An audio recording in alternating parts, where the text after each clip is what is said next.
Oi, eu sou Juliana Pipe e no Pra Perto, em Milão, vamos descobrir a essência do design na vida e no trabalho das pessoas.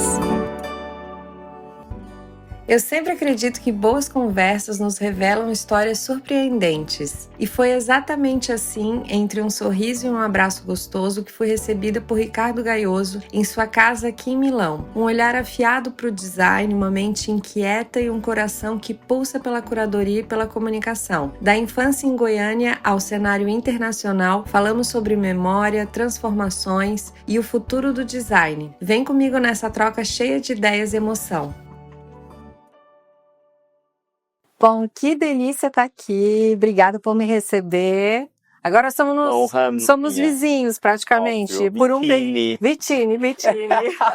Eu amaria começar a falar italiano contigo, mas ainda não tô lá, né? Mas olha, é fake till you make it. Vamos fingir até já você tá fluentíssima. Até dar certo. Então vamos falar um pouquinho assim do design, da arquitetura. Eu acho que muita gente tem curiosidade de saber um pouquinho mais de ti, né? Eu vejo o teu trabalho com uma sensibilidade, uma parte de arte, um olhar muito apurado. E eu queria entender como é que começou, de Goiânia para o mundo, como tudo começou, né? O design, a arquitetura, tudo isso. Acho que pouca gente sabe que eu nasci em Goiânia. Eu me mudei para São Paulo para fazer faculdade, eu tinha 18 anos. Então a minha formação de caráter foi na grande metrópole. Sim. Mas eu mantive ainda muita coisa do passado. Acho que Goiânia me serviu muito como tough love, assim. Eu morei numa casa sem design nenhum. Uhum. Era muito mais sobre funcionalidade prática. Eu morei em muita casa. A gente mudava muito. Meu pai é metido a arquiteto. Posso dizer isso? Meu Deus, que medo dessa. Mas ele sempre inventou muita coisa. Então, assim, pegava resto de azulejo, quebrava e fazia o próprio terraço. Então, era sempre uma coisa muito experimental. Em sua grande maioria das vezes, horroroso. E aí eu acho que eu sempre gostei muito de tecnologia, então eu comecei já a ficar pesquisando e encontrei no design e no morar urbano meio que uma fuga de uma casa que eu não gostava muito, assim. Eu tinha uma conexão muito legal com a natureza, tinha muito amor naquela família, mas esse amor não vinha de cultura, não. Ele vinha daquele amor do interior. Eu sei, das tuas raízes de lá, de uma outra história, né? Mas eu nunca me conectei com a cidade. E nessa fuga, eu acabava muito encontrando online essas referências que acabaram moldando muito o meu olhar. Eu comecei muito cedo, era 2001, um dos primeiros blogs do Brasil. Nossa! E eu começava a falar de design, fazia muita pesquisa. E eu morava numa cidade que não tinha nada para oferecer. Não... E ainda lá tu fez o blog? Eu morava em Goiânia. Olha, interessante. E como foi assim, chegar em São Paulo, e aí é outra história, né? E aí o teu contato com o design mais real foi São Paulo. Eu confesso que eu foi muito online, mesmo em São Paulo. Assim. São Paulo me abriu um olhar para que tudo fosse possível. Então, eu tive muita sorte na minha trajetória. Assim. Eu sempre encontrei pessoas que, de uma certa forma, me permitiram criar e me deram algum tipo de poder que me fez acreditar que uma boa ideia valia, de fato, milhões. Depois eu te conto em detalhes se você quiser saber. Claro que eu quero saber. Por que eu fiquei metido a criativo, assim, tão cedo. Então eu comecei a pesquisar muito no online, todas essas referências, e sempre entendi o design a partir do capital humano. O que as pessoas faziam, mundo afora, e como eu via essa fronteira de uma forma muito distante. O Brasil, agora, não vejo tão mais assim, dessa forma. Ainda porque tem a coisa muito regional ainda, o Brasil. Mas eu acho isso uma coisa muito positiva. Sim. Naquela época, tinha uma coisa muito... As mídias sociais não existiam tão forte. Sim. Eu acho que as referências... A gente não tinha tanto orgulho e o design brasileiro não era tão reconhecido. Então, são várias questões que foram... São várias questões. Então, o design também é testemunho do tempo. Eu fui vítima, mas também aliado dessas mudanças do design e acompanhando tudo que foi acontecendo ao longo do tempo. E de lá para cá foi uma evolução, lógico, hoje. Eu te vejo, e tu é com certeza uma pessoa multifacetada, né? Design criativo, jornalista, curador. Como que todas essas vertentes se alinham? Como que tu consegue coordenar, administrar isso até para ti mesmo, assim? A grande verdade é que eu acho, parece até um pouco piegas, mas o design, ele tá em tudo, né? É quase uma religião. E a partir desse viés, desse grande guarda-chuva, eu encontrei meu lugar, assim, eu consegui me expressar, encontrar esse idioma chamado design. E ele justifica identidade, o prato que você vai comer, a roupa que você vai vestir, como você vai falar, para onde você vai viajar.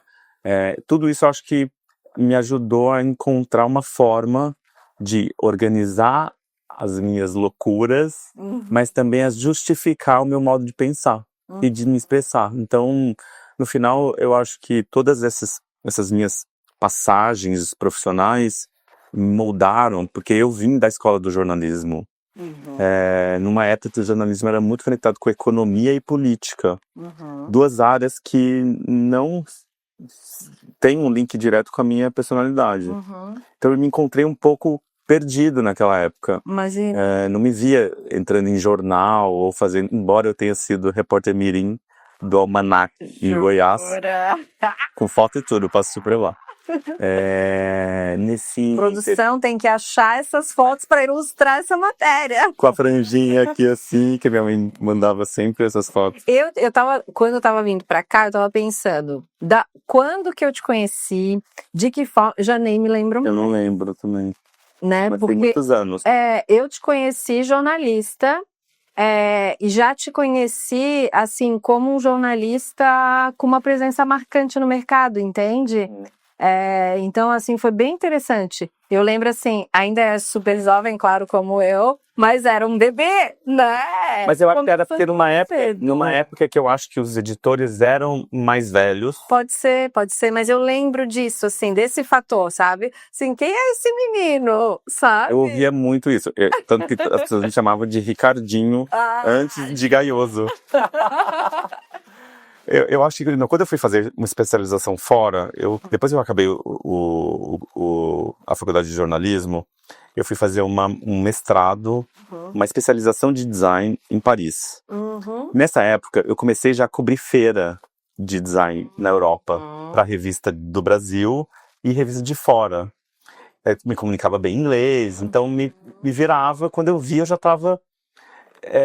eu pulei uns anos, entendi. pelo fato de ter começado também a produzir muito com as grandes empresas de fora. O que acontece? Eu acho que isso me moldou muito como profissional. As semanas de design na Europa, eles têm uma preparação tão profunda de comunicação. Os press kits, eu voltava com sacolas cheias de pendrive na época. Sim. Começou pelo CD, ROM, CD, enfim, depois foi pendrive. E nesse pendrive tinha todo o material de divulgação de uma marca, pesquisa de comportamento, tom de voz, missão, visão, valores, imagens ambientadas, estilo, biografia do designer, imagem alta, imagem baixa. Era muito tão rico esse conteúdo. Uma escola. Foi uma escola. Eu aprendi com os grandes. Quando eu voltei pro Brasil, eu achava que já era a média mundial, todo mundo fazia isso. Só que não. E aí eu pensei, nossa, é isso que eu preciso fazer. Eu preciso fazer, foi um chamado. Tipo, tem uma disfunção, tem uma lacuna de crescimento da indústria brasileira. É uma oportunidade. E aí eu, como jornalista, também comecei a trabalhar com as marcas. Então eu fui dos dois lados da moeda.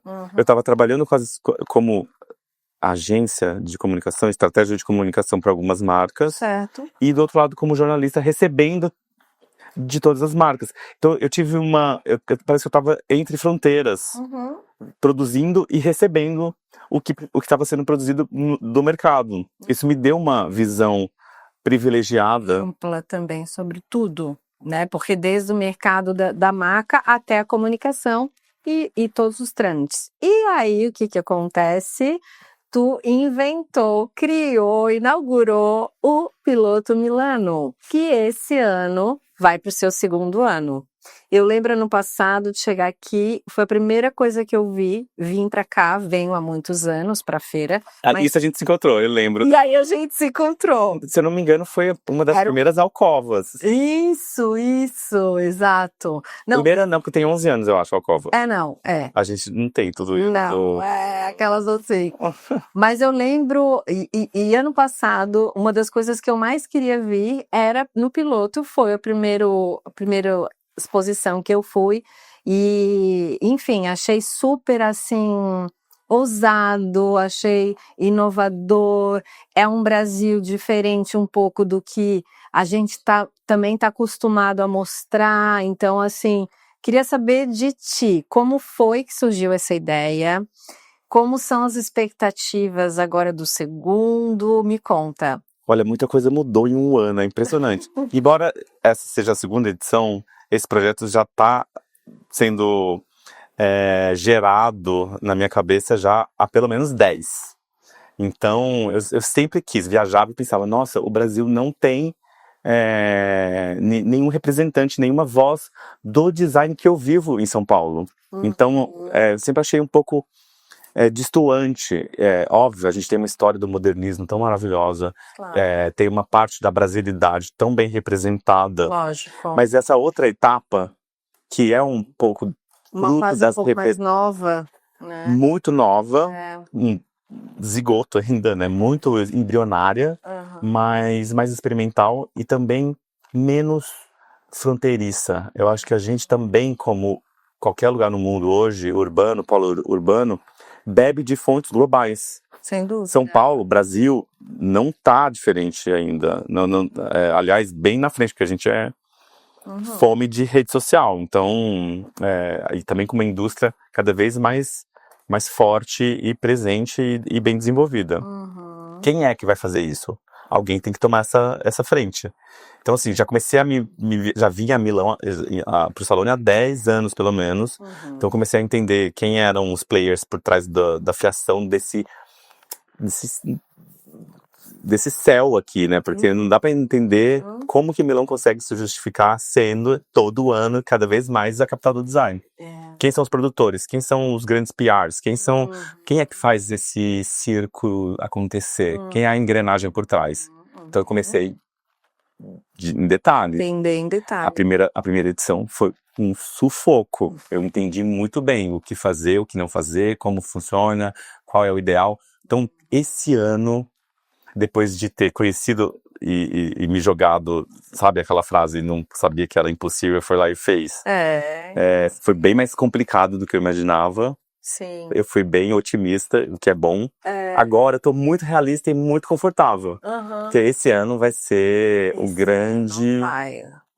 grande baile de debutantes. A locação é maravilhosa, o convite é especial, o grupo da Team PV é uau. A gente só tem pessoas incríveis do nosso lado, assim. A força é grande. Estamos a expectativa é muito grande. Para você, inclusive, fosse grande finale dessa primeira fase de Milão. Vai ser demais. Para mim, com certeza, tô realizando um sonho, assim, um sonho de morar um pouco aqui, um sonho de voltar a estudar, uma coisa diferente do que eu fazia. Estudar uma outra língua, inclusive, entender, como tu falou, assim, mergulhar e entender de fato por que Milão é o berço do design, mas se mantém como o berço do design. E tem nuances muito específicas, tem que morar aqui para entender. Eu vim aqui durante todos esses anos, eu não entendia, achava que era um bom PR. E não é, tem a história, tem. Mas tem muito do comportamento. Tem um jeito que eles fazem. Tem um jeito que eles fazem as coisas de uma forma. Tem um jeito que eles não fazem, que é melhor ainda, né? Que é o jeito da teoria da escassez. Eu acho isso como posicionamento fantástico. E o bem feito. E o bem feito. E que mais? O que que vai... Bom, primeiro, vamos falar aqui da tua casa agora. Qual cantinho que é especial? Aqui a tua, sei lá, terceira ou quarta casa na vida, porque, enfim, tem de São Paulo ainda. Tu se desligou completamente de lá e essa é a tua casa? Tu sente aqui tua casa? Tu sente Milão como tua casa? Eu acho que o ser humano é bem fácil de fácil adaptação.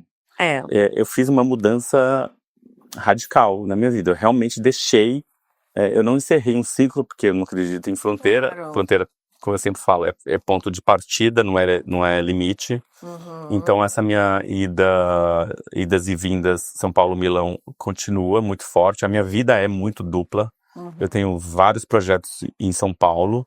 Eu tô muito conectado com essa agência de pesquisa de tendências em Milão. Uhum. Eu faço double shift mesmo, jornada dupla de trabalho, de línguas diferentes, de equipes diferentes, de modo de pensar diferente. E Milão é realmente hoje a minha casa. Uhum. Mas demorou. Pelo menos um ano.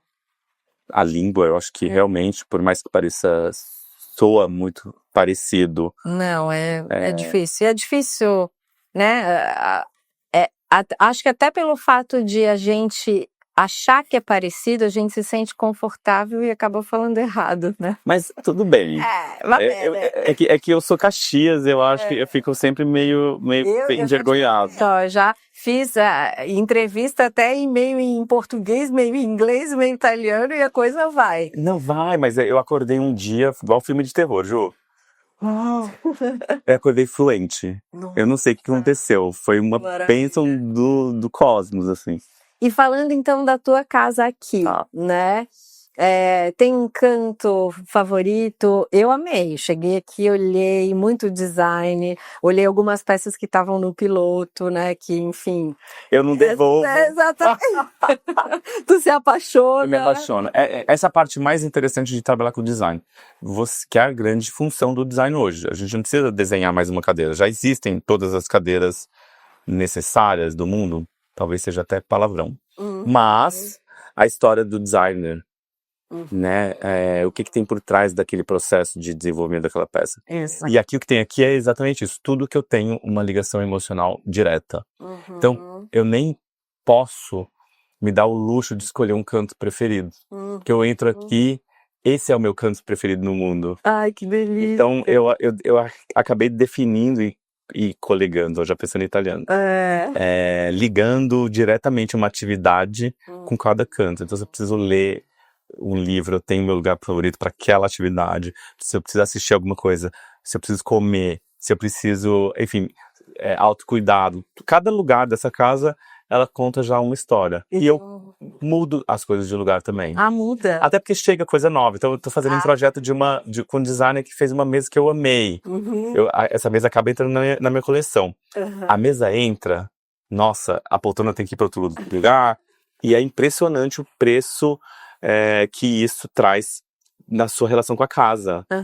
Muda total o seu movimento ali naquela casa, se você muda um móvel de lugar. Sem dúvida. Essa é uma casa viva. A casa, eu acho até complicado para vocês, arquitetos, que entregam uma casa pronta.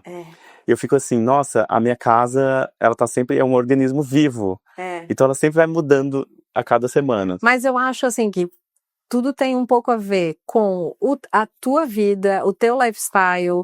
Hoje em dia essa coisa de ser nômade, né, que já é uma coisa um pouco também mais familiarizada. Enfim, eu acho que tem tudo a ver. Essa soltura da casa, ela só é permitida por quem é solto, entende? Então, às vezes, a maioria dos clientes também eles se encaixam dentro de uma formatação. E a maioria das pessoas, elas estão procurando a mesma coisa, que é o acolhimento. Então, toda casa reflete o acolhimento ali, né, para aquela pessoa. A minha personalidade é completamente bipolar e solta, porque a tua é nômade. Entra uma cadeira aqui dentro, eu faço jantar. Pra comemorar eu nem falo nada pra ninguém, mas a casa mudou de vibe. Vamos fazer o jantar. pra apresentar ela pra roda de amigos. Que delícia, muito bom. Eu adoro, eu tô aprendendo também a mexer na casa. Eu costumo dizer, e até já falei outras vezes também, que às vezes as pessoas perguntam quando um projeto acaba. E eu acho que é isso, o projeto ele não acaba.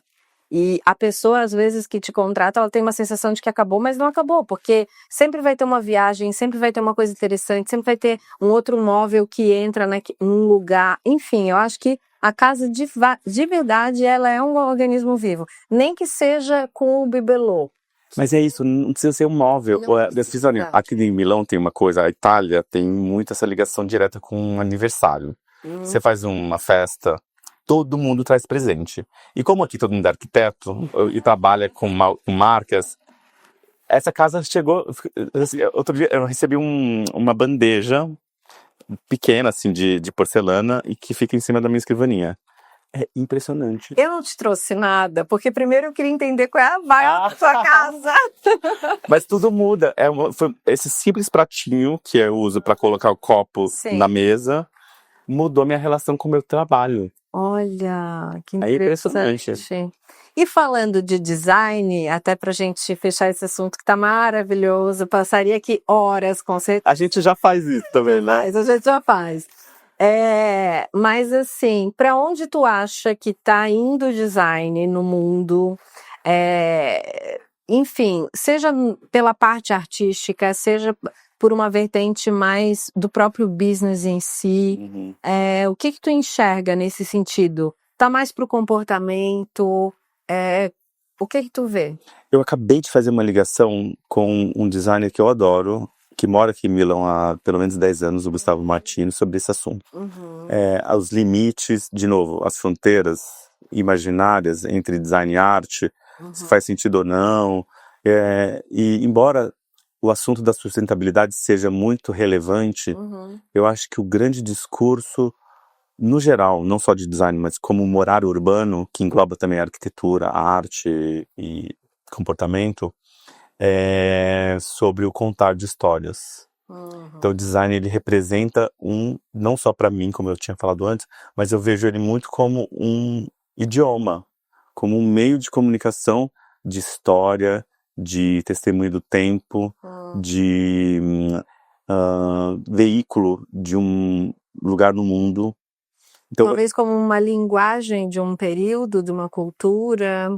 Eu acho, por exemplo, a sua peça no Piloto, ela está trazendo para uma capital de moda urbana e design e arquitetura, um mundo completamente diverso, completamente diferente, que conta um pouco daquela região do Piauí, do Nordeste, do Brasil como néctar. Suco de Brasil.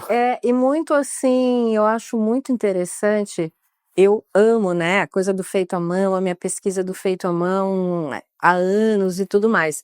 E eu acho muito interessante o jeito que o povo brasileiro, meio que no esforço, na garra, faz a coisa acontecer, né? Então, assim, a arte, ela acontece, em muitos casos, porque vem de uma necessidade, de um esforço, de um trabalho super intuitivo, super assim, né? Então, eu acho muito lindo, assim, quando ela tem esse meio de expressão. E eu hoje me sinto um pouco como uma catalisadora desses polos, dessas pessoas, desse tipo de cultura no Brasil, para que vire uma outra coisa, para que seja enxergado de uma outra forma pelo mundo inteiro. Mas essa edição que eu acho que vai fazer toda a diferença. Vai fazer toda a diferença. Porque é uma história que já tem acontecido já de um tempo para cá. Sim. Mas quando você mantém o fazer ancestral de uma região, porém, o pulo do gato, editá-lo para que seja relevante global, vai trazer tudo que aquela comunidade precisa. Não só financeiro, como reconhecimento próprio do valor social. Então eu acho que é um caminho de edição. Essa palavra chata, né, que foi usada de forma tão pejorativa do curadoria. Sim, verdade. Mas a curadoria bem feita, que eu chamo da edição, é o grande valor referencial. Filtro, porque é isso que filtra. Pega o design. E agora Tem uma quero palavra saber forte. about Gaioso. Gaioso por Onde gaioso. vai? Gaioso por Gaioso. Eu amo. Para onde Gaioso está indo? Onde está o olhar de Gaioso? O que podemos esperar? Ju, depois dos 40, embora não pareça. Ricardinho, ainda Ricardinho.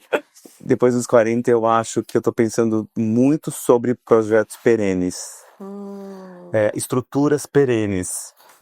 Aquele trabalho família, a casa como escritório, mas o escritório como casa, como spa, como laboratório, como destino de férias, tudo ao mesmo tempo. Sim. Então, eu tô tentando entender, assim, eu já faço isso já há muito tempo, né? Eu tô envolvido em 9 projetos simultaneamente, com equipes diferentes, colaboradores diferentes que estão envolvidos em outros projetos, então eles chegam muito oxigenados. Sim. Muito vibrante. É um calor humano gigante. Como que eu posso transformar essa comunidade, que é quase um honeycomb, uma colmeia?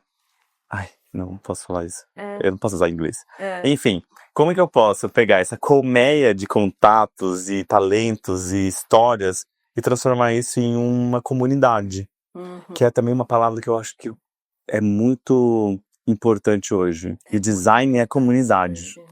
E o meu trabalho é muito sobre transformar história em marca em história, comunidade com design, e transformar e realmente deixar uma marca para trás. Ai, que delícia! Eu amei, meu amor! Obrigada por estar junto, pelo convite de estar aqui na tua casa, de estar no piloto, de estar na tua vida. E para mim é muito especial. O Gaioso foi a primeira pessoa com quem eu tomei um cafezinho aqui em Milão nessa minha temporada. Lembra? Que eu falei, cheguei, faz 2 dias. É verdade, é verdade. E todas as pessoas, quando eu saí do Brasil, falei, vou passar uma temporada em Milão, todo mundo já procurasse o Gaioso. É mesmo. Olha que bom. É a referência do Brasil em Milão. Eu vou entrar pra política de Milão, então, vou virar prefeito. Se eu virar adido cultural, tá ótimo. Obrigada. Vai ser linda a nossa história. Vai, amei.